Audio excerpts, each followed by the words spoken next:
Up, and when you do, that means we are live. But you know this shit's fire.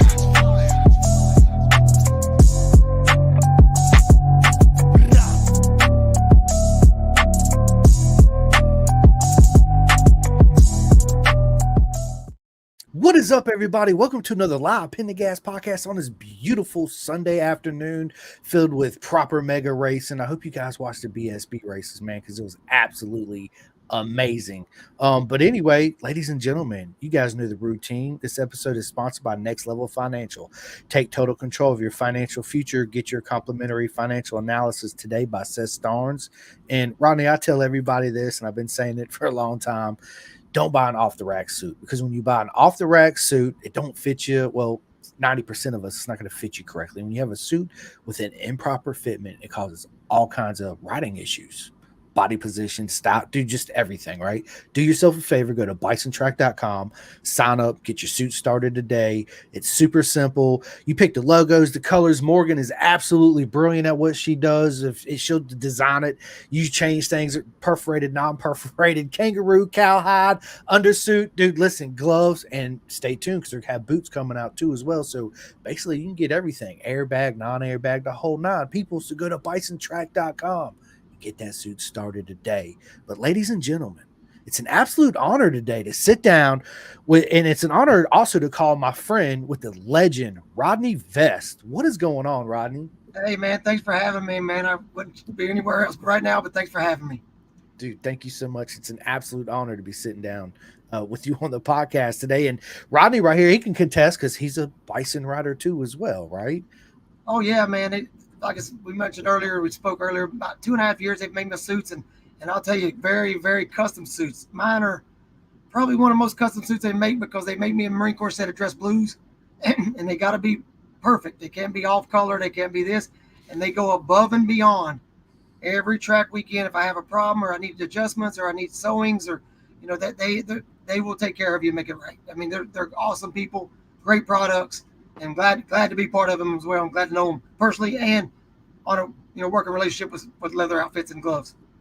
110%, and I told you this before we went live. I come up with a new word, people. I'm an ambassador for bison, but the new word is ambisondor, right? So I just added the bison in the middle of it, right? So I'm an ambisondor, which that's genius, right?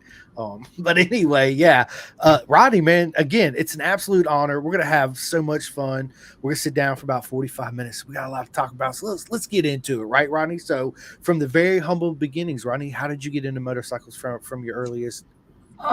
Growing up in West Virginia, Preston, West Virginia, southern part, everybody when they travel up 77 to go race anywhere, they go through the tunnels, East River Mountain, and the tunnels on 77.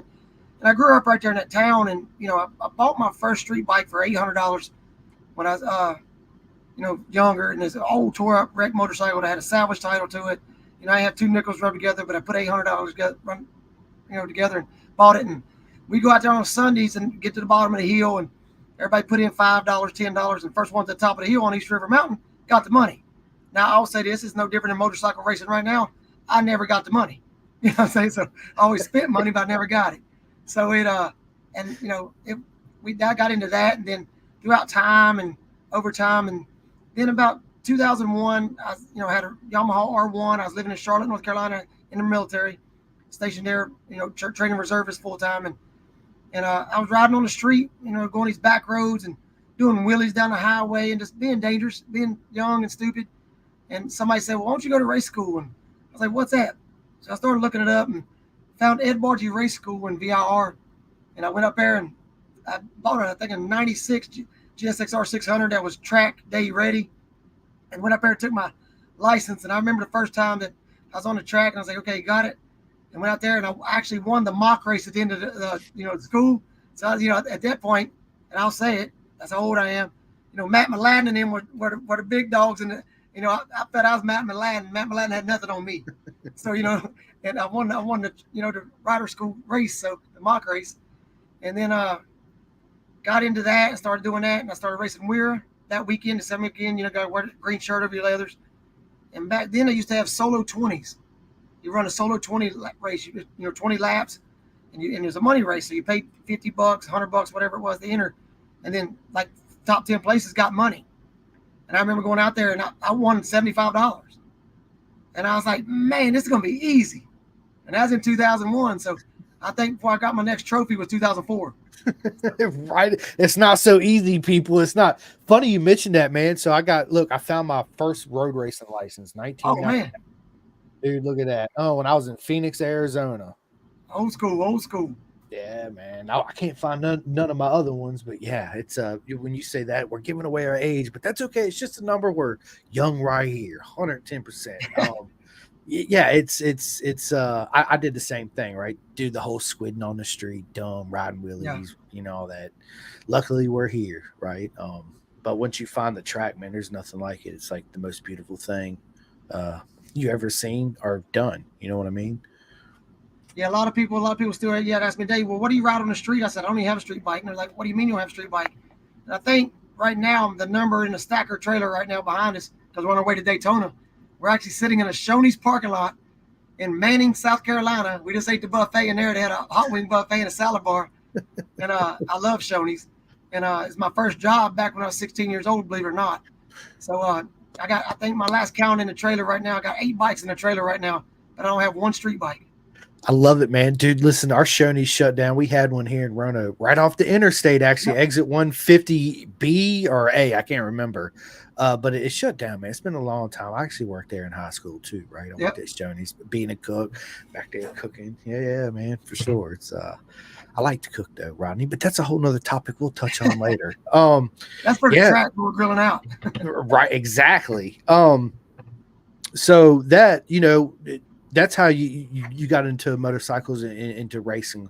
I want to know about too from there to the Moto America venture. But before we get into club racing to actually make it into Moto America, the differences, because there's a lot of differences, right? I want to touch base your military service, right? Thank you again. It's an absolute honor for what you did. Without you doing all the beautiful women and men that serve this country, we wouldn't be sitting here doing this, much less racing motorcycles. We wouldn't have these suits hung up in the back. We wouldn't have none of this, right? So thank you so much. Absolutely nothing but love, man. I appreciate it. But how did you join the military? What service did you do, and what did you do?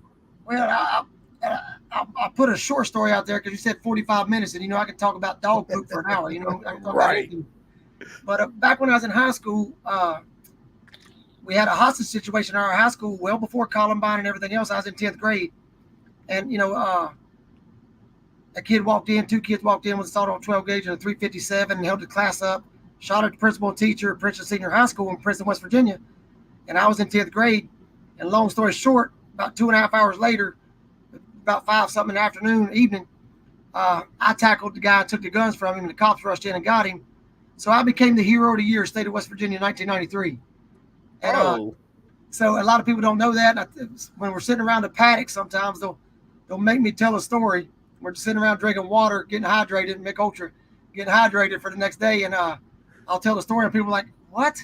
And I'm like, "Yeah, I just don't." It's a long story, a lot of details, but.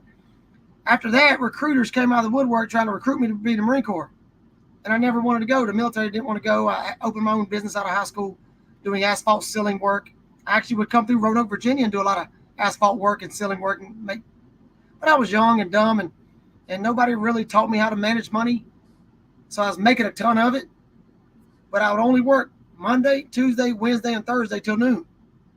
And I'd leave work doing asphalt sealing, even though I had jobs, because I had to rush back to Princeton, West Virginia, because it was college night at the club, and I had a stack of dollars, and we'd go in there and spend it, and I'd spend my money all weekend, go back to work on Monday and do it again.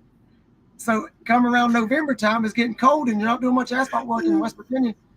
So I ran across a recruiter in a bar up there called Cheers. It's no longer there, but a little bar called Cheers. He's walking around, and he had a pitcher full of beer with goldfish in it, swimming around in the goldfish. And I reached down that thing. I was wild back then. I'm calm now, older, And I got one of the goldfish and I ate it and drank it, chased it with the beers. A little bit of goldfish about that big, nothing crazy.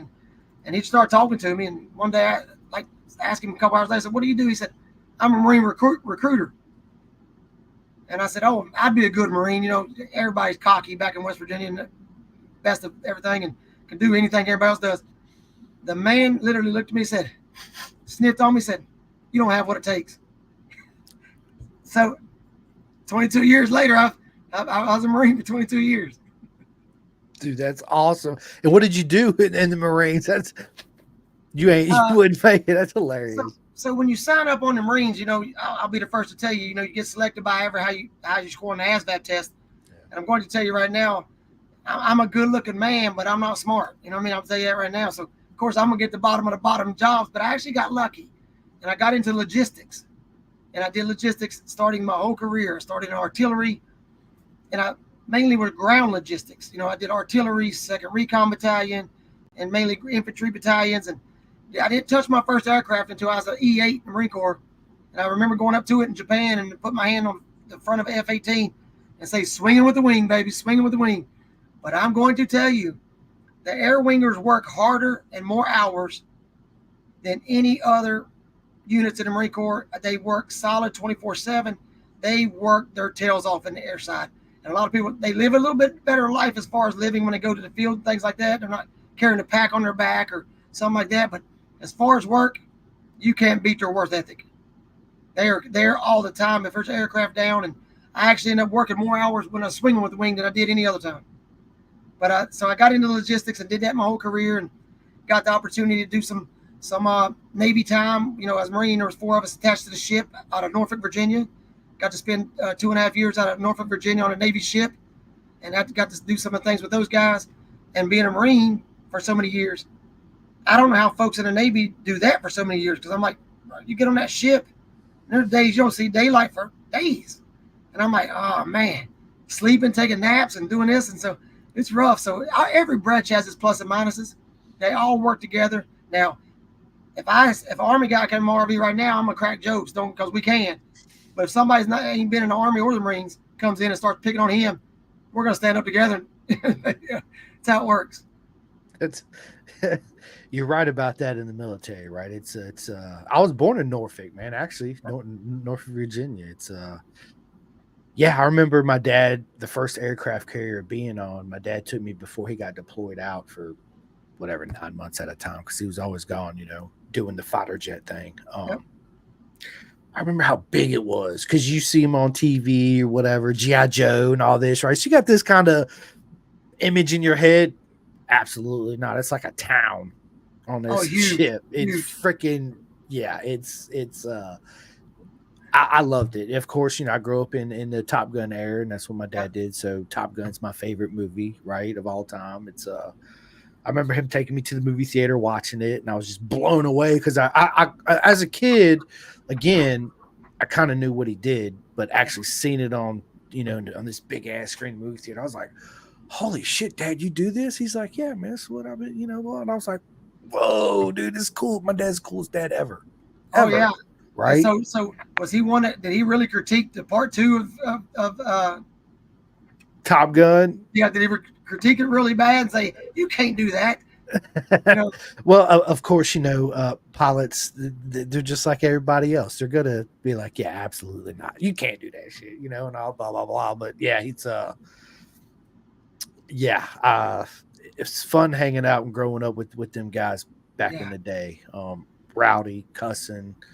I mean, I knew my cuss words early, right? Because it's just what it was. Yeah, sometimes you got to control them, because they come so natural. Sometimes it took me a little bit when I got out to sit there and say, maybe I can't say that word while I'm trying to sell real estate. Be like, shit, I cuss too much, right? Yeah. My wife says that too. She's like, he cuss a lot sometimes. Like, I can't help it. That's how I grew up. Like, I was young, and when I went to school, I couldn't cuss. But when I was at home, I'd be in my bedroom playing the original Nintendo, take my ball or something, be like, God damn it, blah blah blah blah blah. My mom's like, watch your mouth. I'm like, okay. What? And then at the dinner table, we're all cussing together, right? Yeah. So I think what helped me with that was later on in my career, right before I was about to retire, about a year or two before that, I was in charge of the schoolhouse at Camp Johnson right here in Camp Lejeune, North Carolina. I was a staff SOIC, so we had like 180 entry-level students from 18 years old to 27 years old, brand new students right out of boot camp. And when you're instructing those guys and teaching class and up there, you can't cuss. You're not supposed to cuss. I'm not saying they don't, but you always try to keep it very professional and straight to the point. So when you get up there and there's times when you have one-on-one conversations, you throw out a few cuss words, but so it really calmed it down to make sure you can get your point across without saying all those cuss words. That helped me out a lot. Yeah. But sometimes those cuss words get the point across better than the other times, It man. does. Yes. Being from the military and growing up in it, trust me, I know all too Yeah. well. So we actually got a couple comments coming in. Jason Doss, what's up, Jason? He says, "What's up, Vest?" There's my buddy right there. Yeah, right, dude. Jason's freaking. He was down in Florida a few days ago when that hurricane was coming through, and everything he would post on Facebook was pictures of him laying by the beach. And I was waiting to see pictures of him flying through the air because that hurricane was about to wipe his butt on him. Oh, that's hilarious. And then Billy Pedro, man, what is up, bro? He says, "Hi, Chris. Hi, Rodney. Zoom. He also says, "Good luck at Daytona." Thanks, Billy. Man, I think it was year before last. Billy came down, and me and Lackey jumped on his SV and put it on the pole, put it on the grid, and wanted to race with that with Billy and stuff. And Billy's that year I've raced a lot of endurance with Billy and Homestead, Miami, and CMP. We did it, and so we was going for the championship, and we had a really good year that year on Billy's bike and had fun doing it. And that's all. I mean, all I care about is having fun and good people. And those two right there, just you can't beat them. No, they'll bend over backwards for you. I love them both. I love all my friends, you and everybody else. It's absolutely people like that are just, dude, if the world had like replicas of all of us, it'd be better. I'm not saying that we're better than everybody else. That's not what I'm saying. I'm saying the attitudes that everybody puts out, the love and appreciation we show for people and strangers we never even met, right? It's yeah, the energy. You just feel the energy. Feel the energy. Oh, yeah. That's what we enjoy. We enjoy the family atmosphere. Yep. We come to Daytona this year. We go every March for Motor America, of course. And matter of fact, in March we actually do my teammates or crew and all the mechanics that come down. We're family. We call them mechanics because they do the mechanicking. But when I say this right now, I tell them all the time, I couldn't do it without you. I wouldn't do it without you. It's a family for us. It's our getaway, and we come down to Daytona in March. We do 10 days. The guys come down. I think last year, or this past March, we put 300 miles on our scooters. We come down before we do the Supercross weekend. We're hanging out. We're in the infield, and we're driving down, eating dinner on our scooters, driving down to the beach, and driving up to destination Daytona, and hanging out, walking through, and we put 300 miles on our scooters or something that week while we're there. And so we do it as a family thing. It's the same thing now. Everybody comes down. We spend not just the days of racing. We come down early. All their wives come down, their nephews come down, and it's a good time. And so I tell them all the time, I couldn't do it without you. I wouldn't do it without you. No, 100%, man. Actually, I've never been to Daytona. I freaking lived in goddamn Orange Park, South Jacksonville. We went to Daytona all the time, right? Yeah. But, my dad was gone, so it was just my mom, and she didn't want to go to freaking motorcycle races. She's like, hell no. You know what I'm saying? I ain't doing that. But I want to go to the Daytona 200. I'm trying to actually work out a place to stay. I know so many people down there. I'm sure it's not going to be too difficult to find me a place to stay. That weekend there is kind of harder. Like, I mean, I know you got a lot of people come in and stuff like that, but it's a lot bigger that weekend because it's bike week and everything like that. So places to stay are different and things like that. The best thing to do is probably rent you a camper, put it in the infield, have somebody deliver it, put it in the infield and stay there because it's right there at the track. You ain't got to leave, but the hotels book up for that weekend quick. This weekend coming up is Bike Week, October Bike Week Fest, whatever. Excuse me. But they don't come in until Thursday night, and they leave Sunday. So it's only Thursday, Friday, and Saturday, and leave Sunday. So this time it's a little slower. Well, good. Billy just said I'll be there in March, Daytona in 2025. Billy, is it okay if I stay with you, brother, man? Yeah, I'll pay half on the room or whatever, man. Hold on a second. Now I'm gonna pick on Billy now. Yeah, I don't know if he still got that little shanty he had behind that truck, but I'm just telling you right now, that thing. I don't think both of y'all fitting in that thing. Oh man, we can cuddle. We'll make it work, man. It's not a problem. That's what we did an episode. We did last time he was down here. I think 2 years ago with it. We did an episode of Cribs, racing Cribs or whatever. They did a tour of it. They went inside. He's like, "This is my," and it was hilarious, man. Billy killed it. I love it, dude. I love it. And we got, dude. Thanks, Billy, for real. I'll stay with you in March for real, 110%. I'll give you monies or whatever, cuddles. We'll work it out. Craig O'Harris, he's a good mate of mine across the pond over there in the UK. He says, sounds like a night in the paddock, beer and goldfish, more like rum and midgets in the UK. I will tell you, not even making a joke. Where was we at? Road America or one of them tracks? I tried for a week straight, man. I was getting a midget. I was buying one. I was going to rent one coming in. She's going to be my umbrella girl. I was going to get a ladder and put out there beside the bike and have the umbrella about here on me. So, I mean, just have fun and laugh, enjoy life, and not laugh at them. Not laugh against them, but let's all have fun and treat them with respect. And but at the same time, I tried my hardest to have a midget on the starting grid. Couldn't find one, huh? No, couldn't find one. They was gonna fly one in from California, but it was like $3,500. I was like, nah, bro, I'm okay. I'm good on that, right? Yeah, I'm good on that. I got here on the yeah. There's a club around here with midgets in Florida. I guarantee it. We could have got you one. We'll work on that, Rodney. Yeah. You give me a midget, it's gonna be the umbrella holder on the starting grid. I promise you. Y'all stay tuned. Yeah, for real. It'll be Pendergast thong. She's got to wear that up there. We'll have her decked out. Yeah, 100%. So we got Sean says Semper Fi Rodney. Yeah, absolutely. Wow. Thanks for watching, Sean. Yeah, good luck this weekend at GNF, Sean. I'm cheering for all you guys and everything and your team and the whole Weird crew and everybody else out there. Good luck. Hope you have a safe turnout. Got a lot of racers going up that way and things like that. So we're heading that way and our plans changed. So we're in Daytona this time, but good luck. Yeah, good luck, Sean, for sure. Go out there and I hope you have a proper mega Willie good time, as I always saying, get them W's, baby. Let's go. And the most important thing, like Rodney already said it, that's why we do it, is the fun. We do it from whatever age we got into it.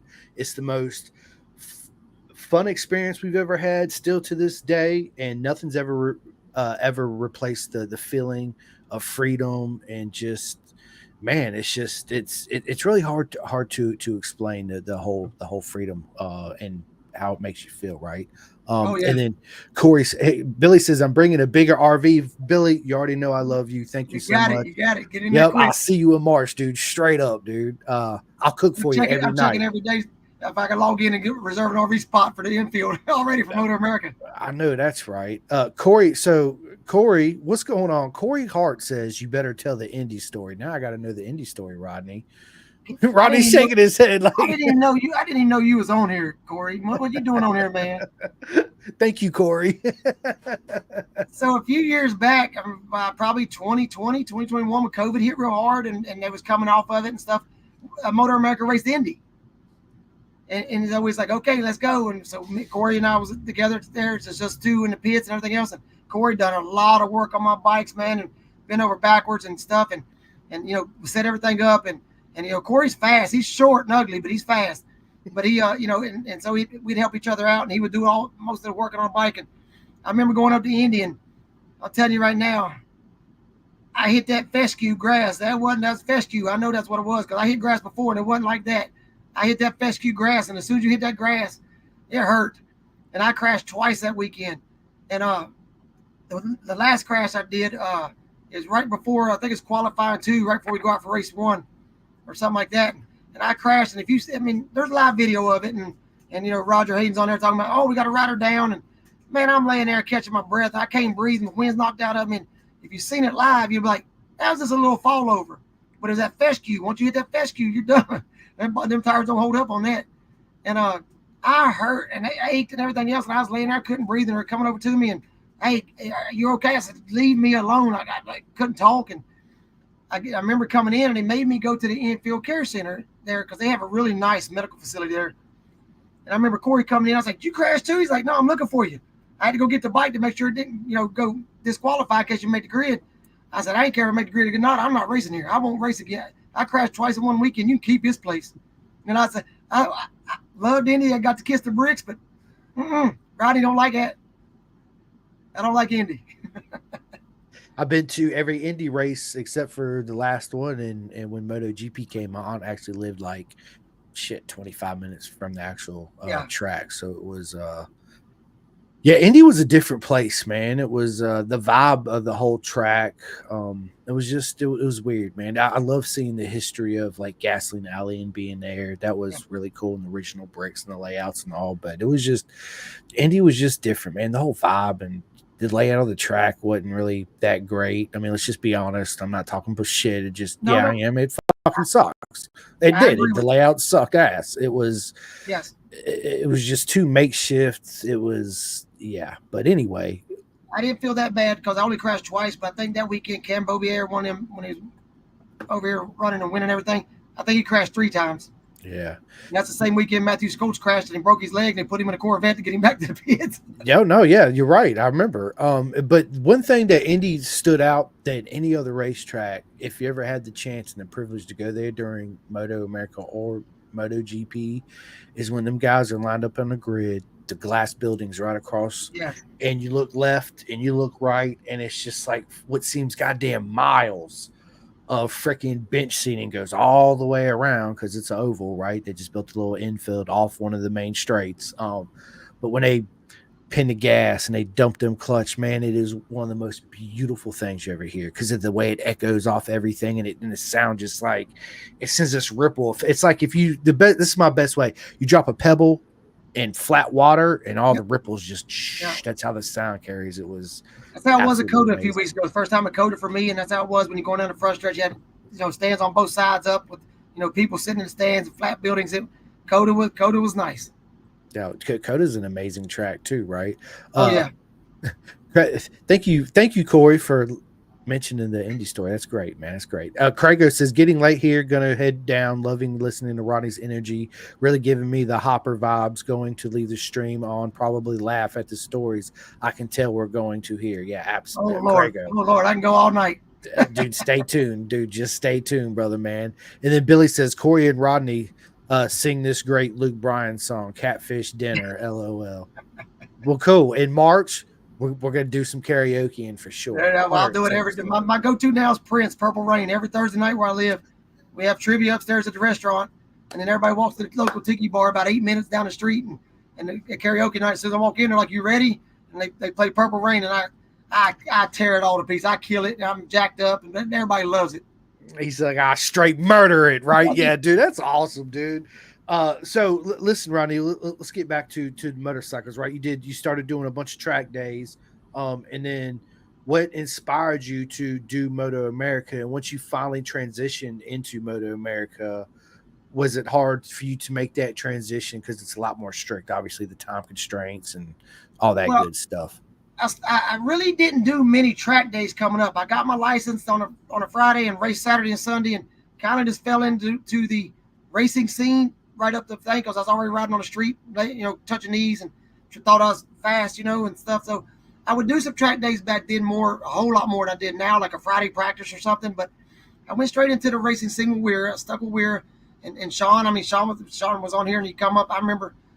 Sean remembered me back when I was green, had my green shirt on. So Sean's been around forever, and probably dealt with me as a young kid and thought I knew everything and didn't know nothing. But I went straight into the racing scene and got in there. And like I said, I was riding that Gixxer 99 Gixxer 600. Actually sold it to a buddy of mine. Went from there and picked up a Gixxer 600, newer Gixxer 600, and built it from scratch myself and put the shocks on the suspension on it. Got a local guy that I knew from Beaufort, South Carolina that would help me out, and raced that a couple years and did that. And then ended up getting a Vesra Gixxer 600. Mark Young and him were preparing him and racing the Vesra when Vesra was big into the scene and racing back then. And picked that up and started running the expert class. When I was a novice, I was racing the 05 Gixxer, and then I jumped onto the Vesra bike because I needed a little bit more oomph. And bought the Vesra bike and started doing that. And so back then I got into the AMA before it was Motor America, and then it went to GMG. Yep. So I got into the AMA and ended up doing the Daytona 200 twice. I did it one time, and back then, I mean, you had 85, 90 people trying to qualify. I think I started 73rd out of the 75 they allowed on the grid, but I barely made it. Just like anything else, you try your best. And then I ended up something like 53rd after did the whole thing and completed it the first year. And then the second year, it was the first one at nighttime.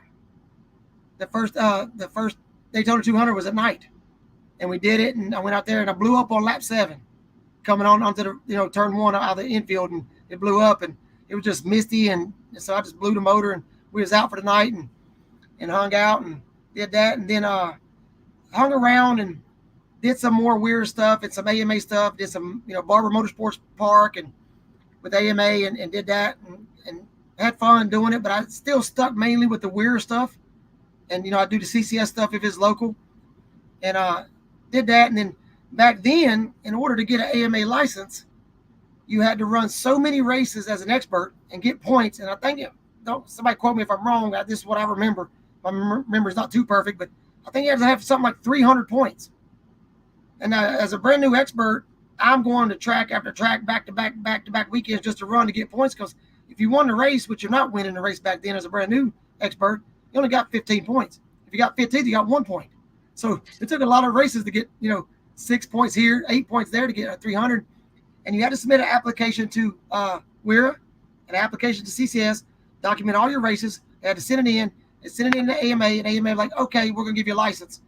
And not just anybody could just show up and say, okay, I'm gonna race AMA.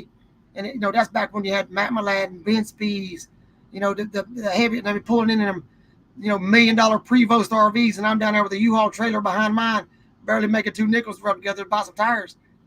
And and so it was good times. It was busy. It was packed. And, a lot of riders that are still around now still raced. I see Yates at the track all the time, walking around helping, Ashton.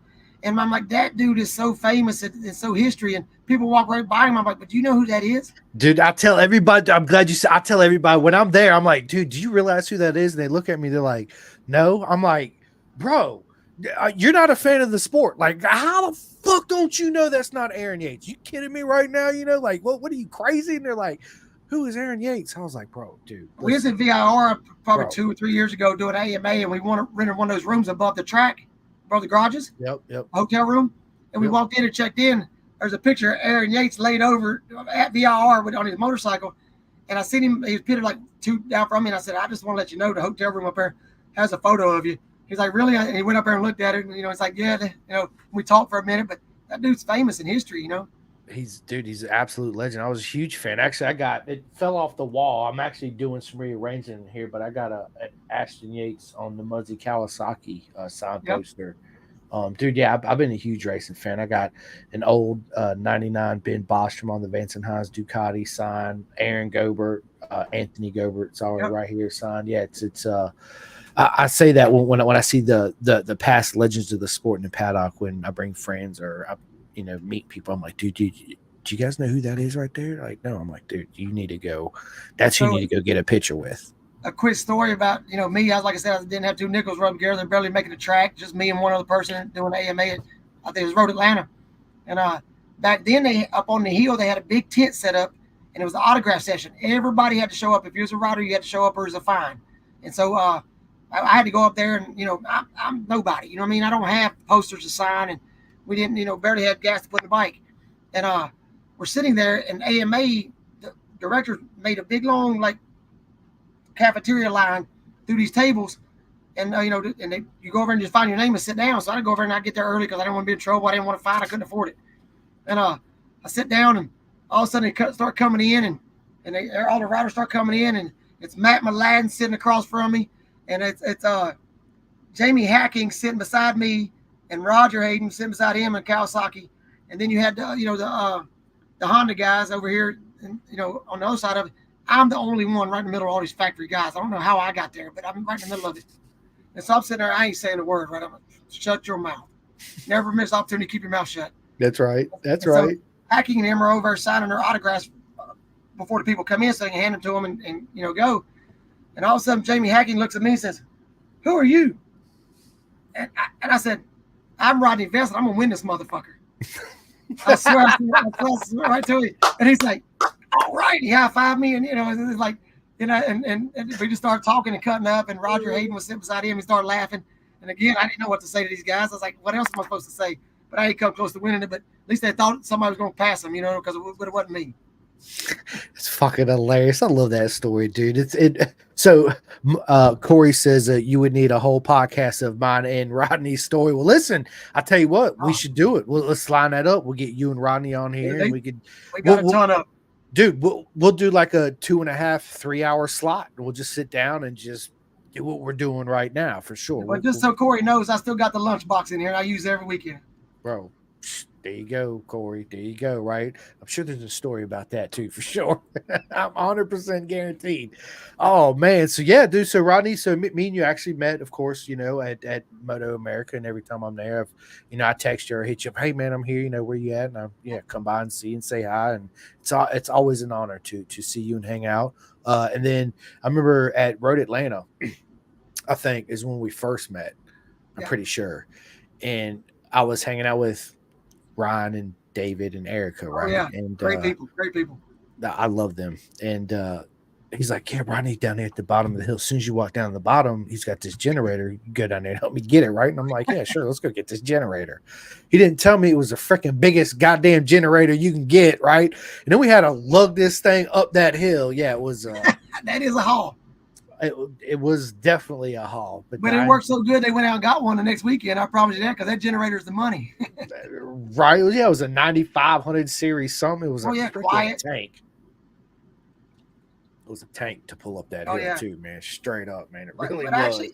I actually got out of racing for a little bit. I didn't want to say got out of it, but military job and sending me overseas and attached to the Navy ship, I could only dabble in a little bit. So I actually probably got out of it from 2011 to 2019. I didn't, do much of stuff, and then one day decided to go to the AMA roundup or Motor America roundup in VIR, because I'm 3 hours from there, North Topsail Beach, North Carolina. I got up there and met some good friends that I hadn't seen in years, and had a good time, and walking around, and kind of got the bug again. And about a week later, I said, I found an SV 650 from a guy out of Raleigh, and a great bike, and went up there and bought it, and put it in the back of my pickup truck, and brought it home, left it in the back of the pickup truck for about 4 days. I got one of them little trailer hitch things that goes on the back of your RV. So I put it on that, strapped it to it. Didn't have a tool bag or nothing. I just put a bunch of tools in it, carry-on cooler, and went to Roebling Road and showed up. And I ain't been on the bike in 6-7 years. Not even rode one. And I was like, Roebling Road's my track. I tell you, I love me some Roebling Road. So it helped being there. But went down there and signed up, I think, for 6 races. And won 5 of them, finished second in one of them. And that's where I met Ryan Snooks and RTR and Ed K and all them. And I was like, well, y'all from Jacksonville? Yeah. I'm from North Topsail Beach, which is right beside each other. And met them and hung out with them and got linked in with them. But had a good time and raced that throughout the season, and then got into it, and then took that thing and won the AMA National Championship at Barber with it. And at that point, went up to, I think I sent you a photo of it, of me and Blake Davis. When Blake was a little kid, and I mean, he's still a little kid to me because it's Blake, but, I love him to death and his family and stuff. But we went up to Ohio, and I got the #1 plate, and Blake Davis got the Horizon Award and stuff. And I always tell him all the time, Blake's fast, really fast. But I did beat him in the rain one time at Barber, and I had a photo of it. So I tell him all the time when it rains at the track, I say, hey, look, if you need me to show you the line out here, let me know. He just laughs and goes on. But, yeah, so I got back into it, and then slowly built up. I'm like, okay, let's do this, let's do that. And got into the Twins Cup really good, and I really like the Twins Cup. I like the atmosphere in the Twins Cup. It's getting stronger and stronger and stronger each race weekend, plus each race year. Bikes are getting faster. Motors are getting more expensive and things like that. But I will tell you, I love the people in there. It's clean for the most part. You don't have to worry about much. Most of the riders in there, I mean, look at Twins Cup. Most of the top 10 right there could ride a super sport bike in a matter of seconds. But it's I enjoy the Twins and having fun on the R7. And kept that up. We still do some endurance racing now with Azra and CCS, and did all the full year last year. We're 4-hour endurance, the N2, had a blast doing that. And so, having fun. And then this year, since we had a big gap in the Motor America class this year for Twins Cup, we was out in June and didn't race again until September. We was actually in Laguna and, Monterey visiting some family and one of the grandbaby's birthdays. And it was out there, and I was like, well, they're racing Motor America. I was like, well, I knew that if I got a bike or borrowed a bike or rented a bike that, my girlfriend wasn't going to be too happy that I went out there and racing instead of see the grandbabies. I said, but I'm going to the track at least once. She said, okay. And then come to find out, she said, let's go again. So we went 2 times. Got to go twice. But that's when I really started looking into the hooligans class and the track and the series, and Gene Burcham, Hayden Schultz, a real good friend of mine. I got some of Hayden's older bikes still. And they like, hey, you need to look at this. So I started trying to find one and get a bike put together for the hooligan class, and ended up borrowing a bike, Harley Davidson Buell. And a buddy of mine had, and he's like, man, you can ride it. I said, okay, if I go in turn 1 and break this thing in half, what I owe you? And we came to an agreement. I said, okay. And we was at VR that weekend, and I met you down at VR, and just trying to get it up and running because it'd been sitting in the garage. And I went out there about halfway through, and it locked the front brake caliper just locked up on me, flipped me over the handlebars. I mean, slow turn and everything else. It wasn't me, just blocked up and stuck. So I got it unstuck and wrote it in. And a buddy of mine, now is a very good friend of mine, let me say this, but a guy walked by when I was getting gas, said, Rodney, are you okay? He said, I seen that wreck. I never met this guy, but he knew who I was. And he said, Rodney, are you okay? I said, yeah. I said, front brake locked up. He said, that crash was crazy. I said, yeah, I don't know what to do with it, but I'm trying to get a bike for the hooligan. I'm trying to go to Mid-Ohio and do that round and stuff like that. And he said, well, I have a KTM 790 in the trailer if you want to ride that. And I was like, what? I just met this guy. But I was like, you sure? And he said, yeah, come look at it. So I went and got my mechanic and crew and buddy Sean and said, Sean, come look at this bike real quick. So we got on the scooter, rode over, and I said, Sean, can I ride this? He said, we can ride anything. He said, but yes. He said, this will work. So I went out and went up to talk to Asher. I said, I know I didn't sign up for it yet, but can I sign up now? I'll start in the back. I just want to ride this bike prior to me getting to Mid-Ohio. He said, sure. So I started dead last. I think I came up to third or fourth or something in it and had a blast on the KTM 790. I just gelled with it quick. And, and it was a smooth bike and things like that. And so I was like, okay, I can do this. And let me be the first to tell you, Rodney says he can do a lot of things. Don't mean Rodney gets to do it. Sean, the mechanic, and the crew have all say so. Because my mind will think different ways. If they say, no, we're not doing it. But he said, good. So we went to Mid-Ohio and did it. And I struggled a little bit because I was on a 790, lower horsepower than every other bike, and had fun with that and put it in the show and did real well with that on the first race. And then I was trying to look for another 890, which has a lot more horsepower and a lot more setup and things like that. And for Coda, but couldn't find one. So I was like, well, we're going to do the twins bike anyway. So I asked him, I said, well, can I ride your 790 again? He said, good luck. He said, it's a Coda. He said, I don't know if you'll make it. Man, I was railing on that thing. I had a blast. And I just told him, he said, man, you came around me. And I said, well, I had to, man. I couldn't let up the whole time because I had to go. Had a blast on it. And then lucky enough at Coda, met some other good people. And I have a really, really nice KTM 890 in the top of the trailer right now for next year. And we're going to dabble in the hooligan class and the Twins Cup again. And in some of the classes, if you look at the schedule for next year, certain tracks might race a Twins weekend, and they might Twins and hooligan be weekend. But we'll definitely be in one of those races every weekend. And if the opportunity comes about, I might dabble in a stock 1000 just a little bit. If I'm at the track with one bike and only one race that weekend, might dabble in stock 1000. But other than that, right now, the focus is going to be Twins and hooligan. Yeah, hooligan. I love the hooligan class. I think it's such an amazing class, right? Variety of bikes, and since they introduced it, it's changed. It's come a long way, of course, just like the bagger class, And then from off the top of my head, DeMario actually raced the Ducati V4 Street Fighter at Coda, if I remember right, this year. Yes. But just for the record, I'm about to call every school wherever he lives, and that's why that kid ain't in school. I'm tired of him coming to the tracks and messing up my qualifying and kicking me off the grid because that little factory MotoGP rider needs to be in class. And he'll be getting ready to go to homecoming for the 7th grade or whatever he's supposed to be in. But he's fast, man. But Mario and his family are great, but I'm going to tell you is that kid can ride. And what I mean by that is we see it on TV. I see it on TV. But I also see it firsthand when he laps me and he comes around and his back tire slides sideways. And if my back tire gets that far out, I'm jumping. I'm getting off because I'm gone. But he'll go around there side and just slide it in sideways and go. And I think he took it up to P2 in that race in one of them. But that bike was not homologated for the class, so they just allowed him to do some testing.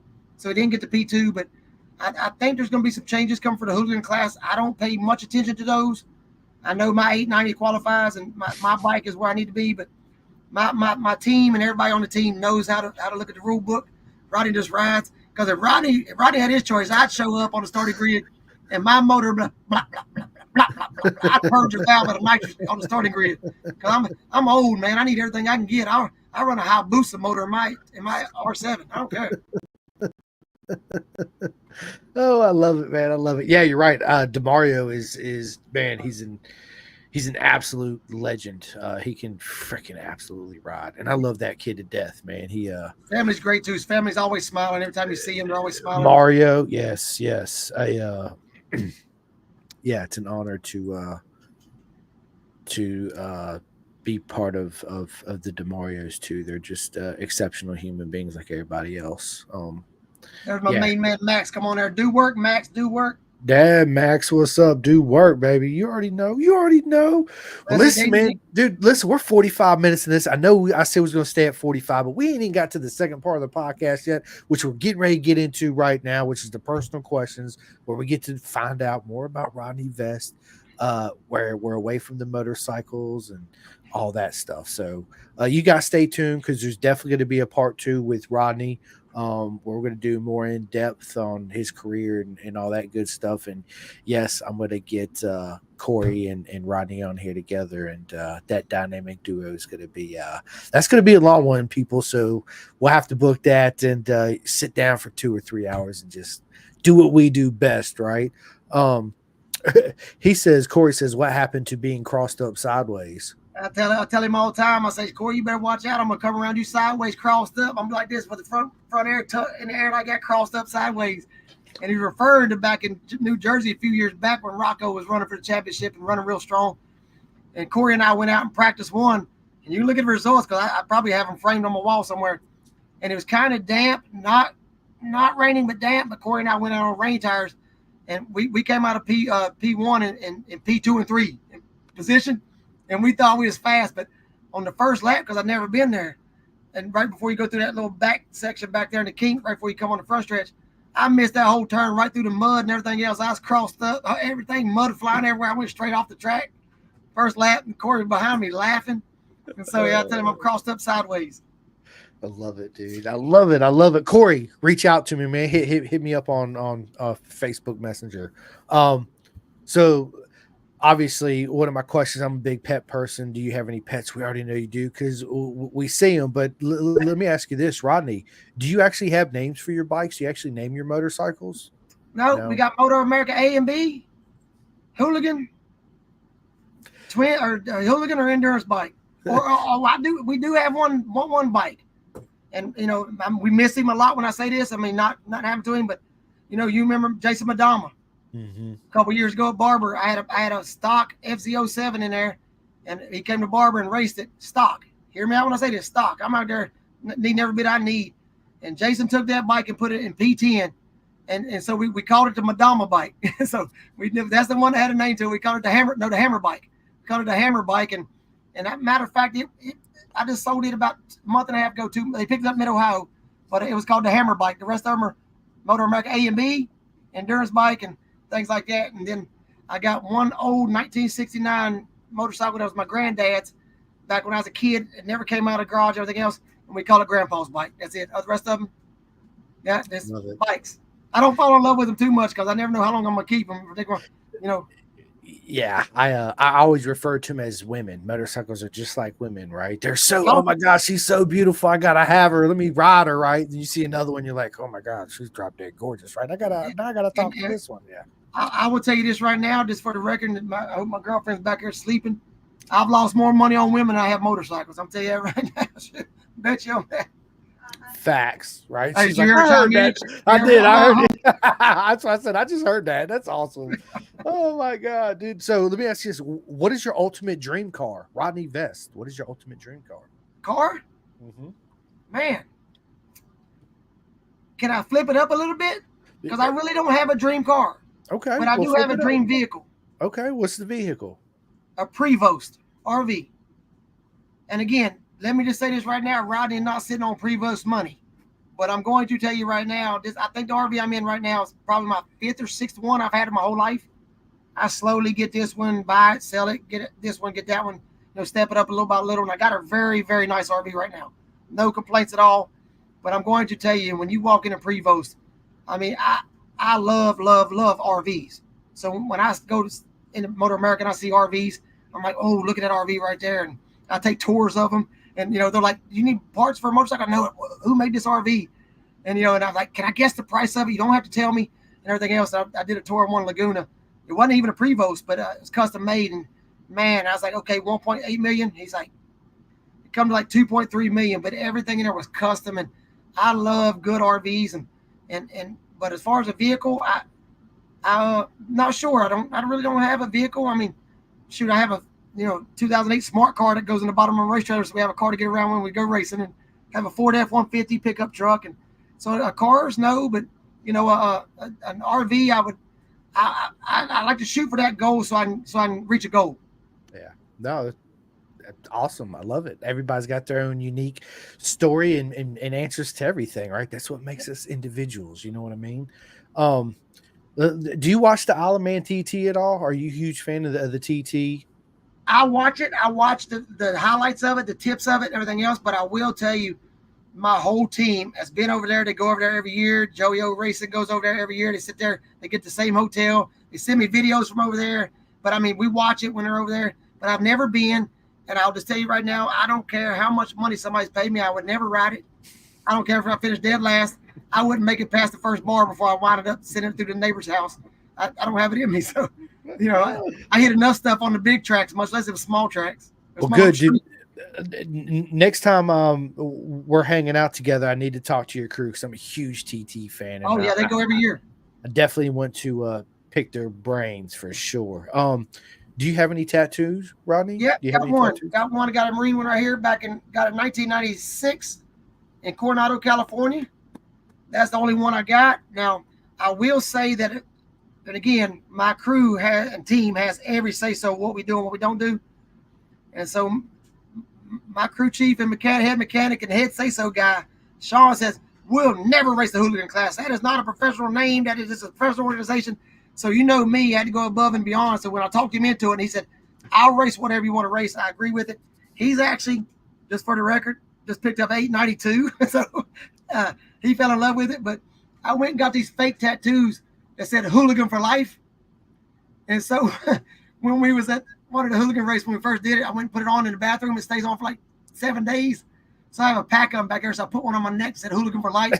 I bought me a flat bill hat with brass knuckles on it. And I got me a leather jacket that says, this don't, I think it's right here. I wore it one time. We're riding a hooligan. Oh, that's awesome. And I come out with a sleeveless flannel shirt on with all that done. And Sean was like, what is that? And again, just to have fun and cut up and enjoy life and smile and laugh. And because racing, there's ups and downs, but we do not, in our paddock, in our pit, we do not stress. There's zero drama. Nobody yells. I'll tell you, it's so laid back and so calm. I mean, we've had teams come over and said, man, I'd like to be on your team. Because we don't stress. We blow a motor, nobody died. That's the rule I go by. We have an issue, Sean will be like, Rodney, I'm so sorry. I said, Sean, anybody die? As long as nobody dies, we're fine. We're good. That's it, right? Yeah, it's freaking awesome, dude. Let me ask you this, bro. Are you a beer, a wine, or a bourbon type of guy? Nick Ultra only. That's Nick it. Ultra only. That's Yeah, it. and I drink a ton of it. He said, and I drink a ton of it. I live at the beach. I live at the beach, man. And, everybody I live in a condominium complex of 237 direct ocean front. And, living there full time is not reality of life. What I mean by that is people come for vacation Saturday to Saturday, Sunday to Sunday, and they're off work and they're drinking by the pool. And, on the 7th floor, there's a restaurant and a bar on the 7th floor, direct ocean front. As a matter of fact, the owner called me while I was sitting here, owns the restaurant. I don't know what he needed, but I'll get to him in a little bit. But every night at 6:30, I have 2 seats right in front of the TV, and it'll have my name on it because I'm up there every night of the week. And every Saturday and Sunday at noon, I got 2 seats at the pool with a TV remote, whether it's NASCAR, football, whatever. I control the remote, and I drink a ton of Mick Ultra. Corey says chick beer, LOL. That's what. So that's with lunchbox. I have my oldest daughter. She's 17 now, but I mean this was 4 or 5 years ago. I have her lunchbox in here from school. It has a big A on it for Abigail. And when we go to Road Atlanta, I like, Corey, did you get the lunchbox? And it had like 6 or 7 Mick Ultra cans in it. And so we carry that on a golf cart with us. And so the lunchbox is still in here upstairs. And we use it every time we go to track. We put 6 or 7 Mick Ultras in it. So I don't have to come back. But I drink a ton of them. That's awesome, dude. I love it. What's for dinner tonight, bro? Shoney's, man. We're in Shoney's. Oh, yeah, that's right. Shoney's. You already said that, Shoney's. So the funny part about it is what we mentioned earlier before we got on here or about the motorcycle. My first job the day I turned 16 was Shoney's in Princeton, West Virginia. I waited tables. And, I love their buffet. I love their salad bar. I'm a big salad bar. Not a big salad eater, but a salad bar. Like I just won't just go grab a salad from a gas station, eat it. It has to be a certain salad and basic, crazy, not healthy salad, if it makes sense. And, I I don't eat healthy. I eat like a 3-year-old. I'm going to tell you that right now. I eat chicken tenders and stuff like that. I cannot eat healthy and get in shape and have a 6-pack and look all good because I don't know if America can handle it. Because, I'm already good looking enough. So that's the way I eat. But we stopped in there, and my girlfriend coming down the road, I said, "Hey, are you hungry?" She said, "Not yet." I said, "Well, just so you know, about another 100 miles from here on exit 119, there's a Shoney's on the left. We can go there and eat the buffet." She's like, "Okay." And I go in there and I ate the salad bar. Tonight was hot wing night. And I mean, like I said, we're still in the parking lot right now. And then I get the hot fudge cake. Tear it up. I love it, dude. He says, "I tear that shit up, baby. Let's go." She just laughs at me. That's hilarious. Are you a coffee drinker, bro? Never tasted it. Never take really? You're not a coffee drinker? I in our real estate office, the one I run and where I'm at and stuff like that, when we put it together, I made them buy a coffee pot and with the fresh grounds in the top of it. So when they do it, it chops up the grounds. They just don't come in there and pour the scoops in. It's like grounded coffee in there for people that want to come in, want to buy property or whatever. And I love the smell of it. I've never tasted it. Okay, all right. I do. I drink coffee for sure, 100%. What's your worst habit, bro? Spending money. Racing, spending that money. I mean, I tell people all the time, and this is probably personal to me. I spend it as fast as I make it. And what I mean by that is that, some people, my girlfriend will say, 10 cents over here. She won't even buy bubble gum out of a bubble gum machine because she saves it, But I know I stress her out but if I want something big or some big item or everything else, I'll go sell 2 houses. I got it. And, I'm retired after 22 years, so I'm making income. But if I want $100 million tomorrow, I'd have to still find something to give me the chase. I don't care about money. Let me say this right now. I'm not saying no. I don't have to have money. It ain't money in the object. I enjoy the hustle of getting money and making money. I enjoy working deals. I enjoy selling houses. I'm a firm believer in this, that, everybody's born with a gift. Everybody.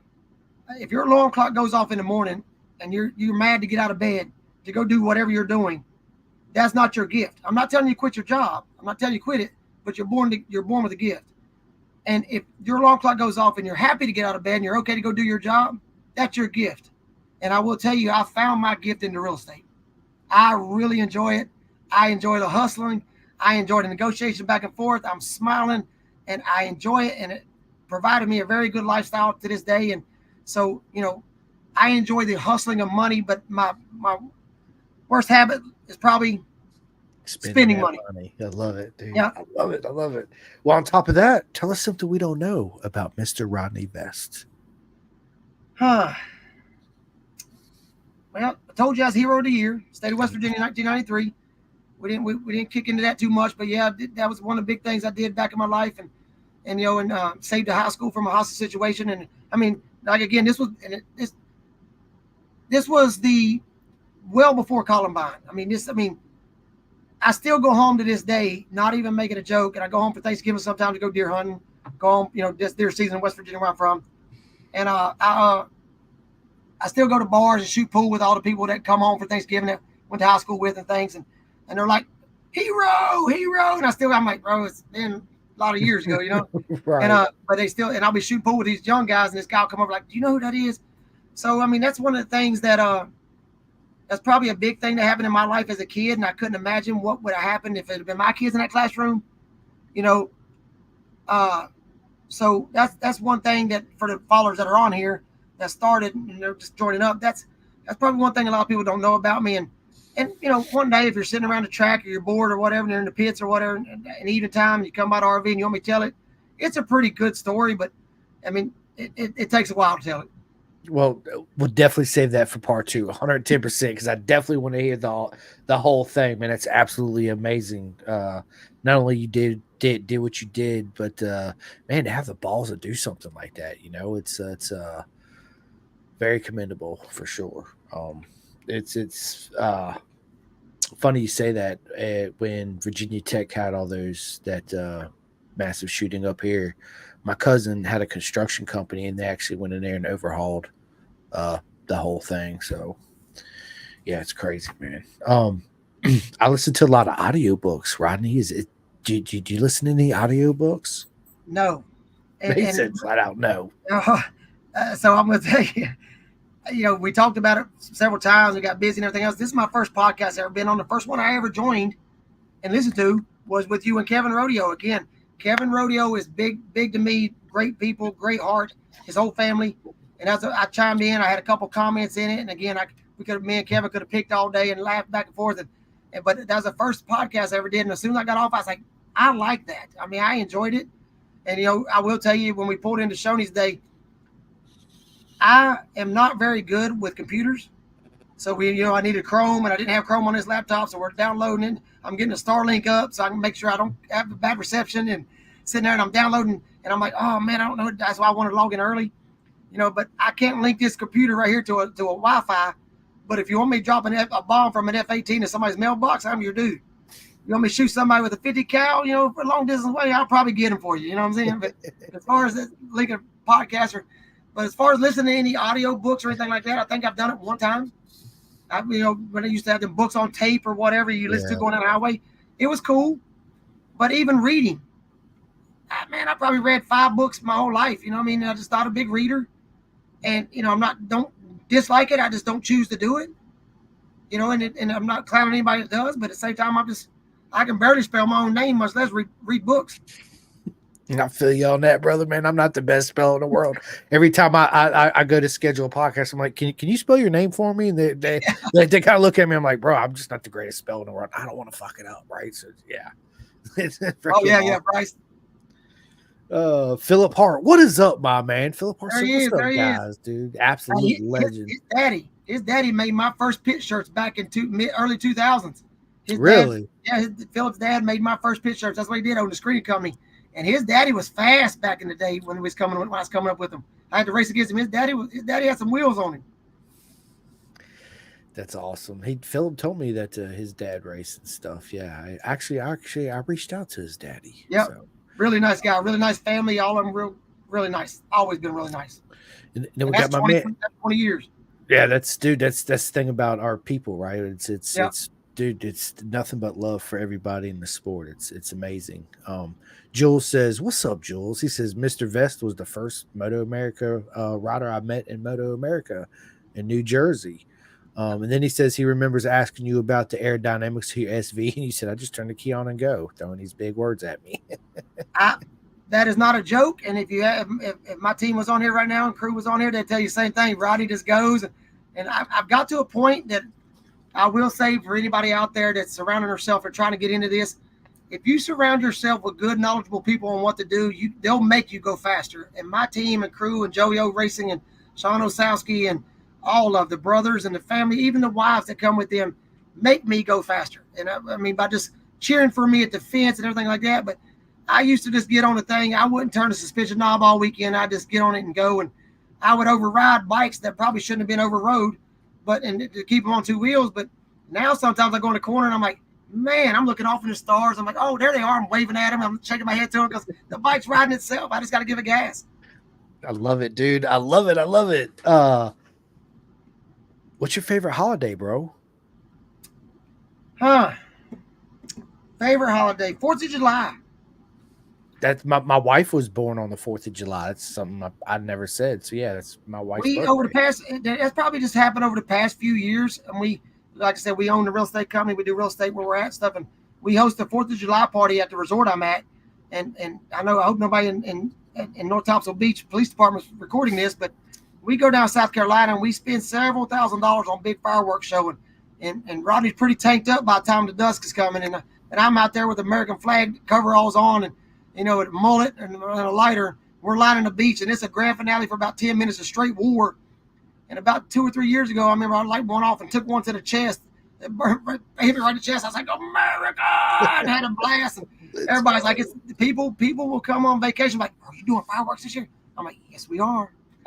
They're like, yes, let's go, dude. That's awesome, man. I love it. So growing up, dude, obviously we had Star Wars and Star Trek in our era, right? So are you a Star Trek or a Star Wars guy? Neither one. I grew up watching them. But I am more of a Rocky.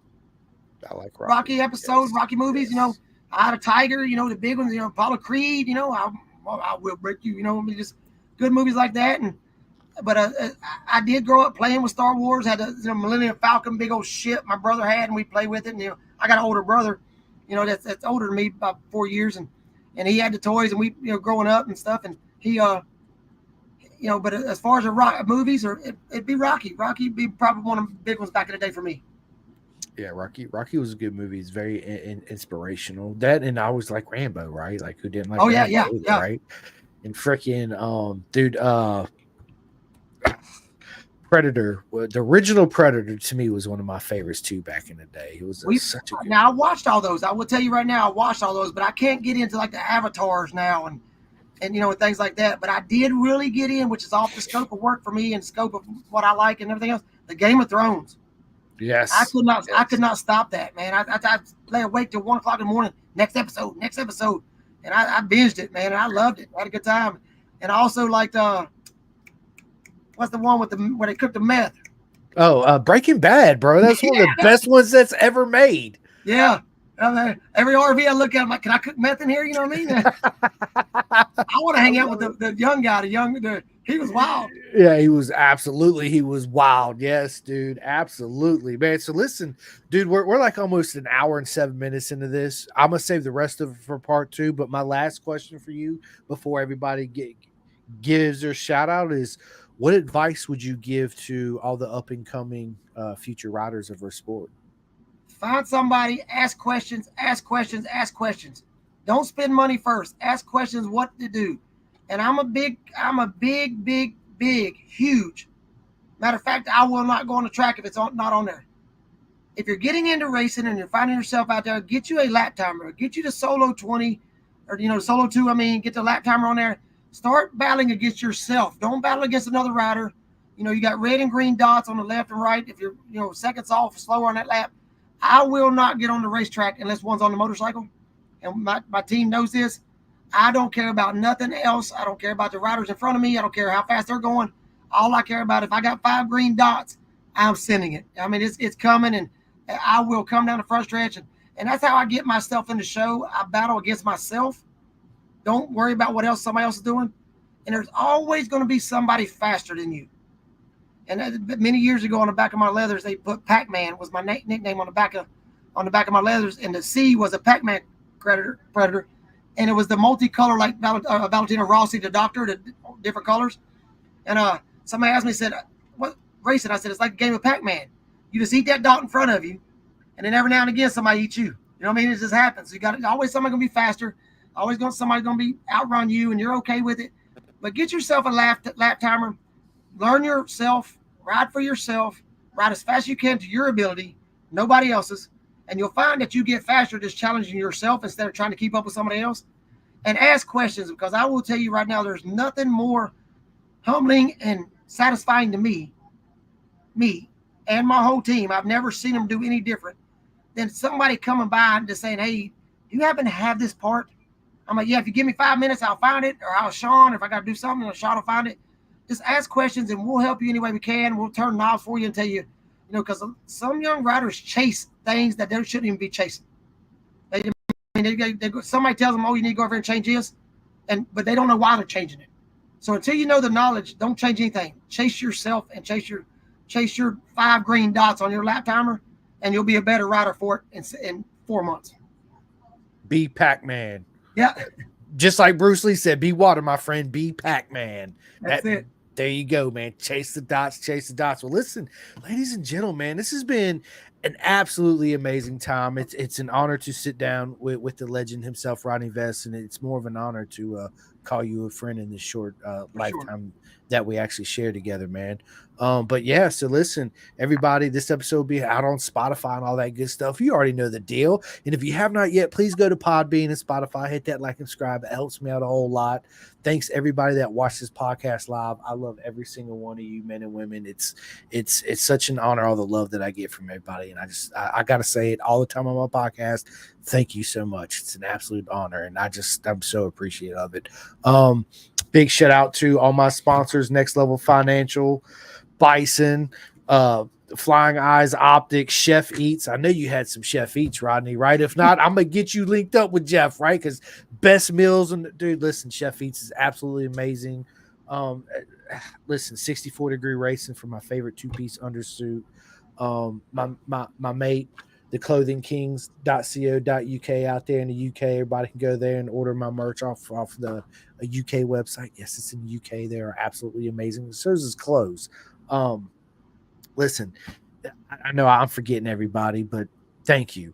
I have a lot going on right now in my mind, and I'm hungry. I want to go eat, man, for real. But listen, thank you to everybody. It means so much to me. You guys already know. So stay tuned for part 2. As soon as I end this meeting, Ronnie gonna go ahead and schedule it, and I'll put it out there so you guys will know when it's gonna happen. And before we get off here, Rodney, tell everybody where they can find you. Obviously, you're going to Daytona right now, so on the way tonight. Let's go. I don't know if we're staying at Shoney's tonight or we're going to get on the road for a couple more hours. I don't know. I have to be in Savannah, Georgia tomorrow and swap a motorcycle for a new R7. So I did a trade out with somebody. So, but only 120 miles from there. But hey, we'll be at Daytona this weekend. I would like to give a shout out to Joey O Racing, Sean Osowski, the betting courts. I mean, the whole family is coming down to support this weekend. They supported me all season, and we support each other. We're a great, tight family, and shout out to them. Can't wait to see those guys on Wednesday afternoon. Move in, but I'd like to let everybody know, be safe this weekend at the GNF and Barber. I mean, everybody racing the Weir Endurance and around town, the rodeos, and everybody just going down there to run that. Alessandro, I'm glad he's up there instead of down Daytona. I think I got to deal with Chapin this weekend. Another one. I brought my belt because I had to give him a whooping. But, yeah. You're in trouble then if Matt's going to be there for sure. I know it. We had a $100 bet on whoever wins the lightweight superweight between me and Gino Cappuccino and some other riders. And then all of a sudden he posted, well, we got trouble. Chapin's coming in. I'm like, man, that hurts. See, same thing. We always get them young kids. They supposed to be in school. But, yeah, shout out to everybody there at Daytona this weekend. If you're in Daytona, stop by. We're at Garage 49. Stop by, say hi. Everybody, thanks for having me on. And I can't wait for round 2. Let's get it. Me too, man. Me too. Look, my boy just came in. What? Just say what, Rossi? Dinner's ready. Oh, okay. I know. I just got done saying I'm hungry. I was smelling it. It's good. It's good. All right. Listen, ladies and gentlemen, again, absolute honor to sit down with the legend himself, Rodney Vest. If you guys missed this and you didn't tune in, as soon as I end this, you can go directly to my YouTube channel, Pin the Gas, watch it all over again, or on my personal Facebook account at Chris Simcoe, and just rewatch the whole thing. And if you can wait, it'll be out everywhere you listen to all your podcasts tomorrow. Thank you guys so much. I hope your Tuesday. Today is Monday. Is this proper mega? Is all of you, and nothing but love, and thank you guys so much. And yeah, we'll see you soon. All right, Rodney, hang on 1 second. Let me end this.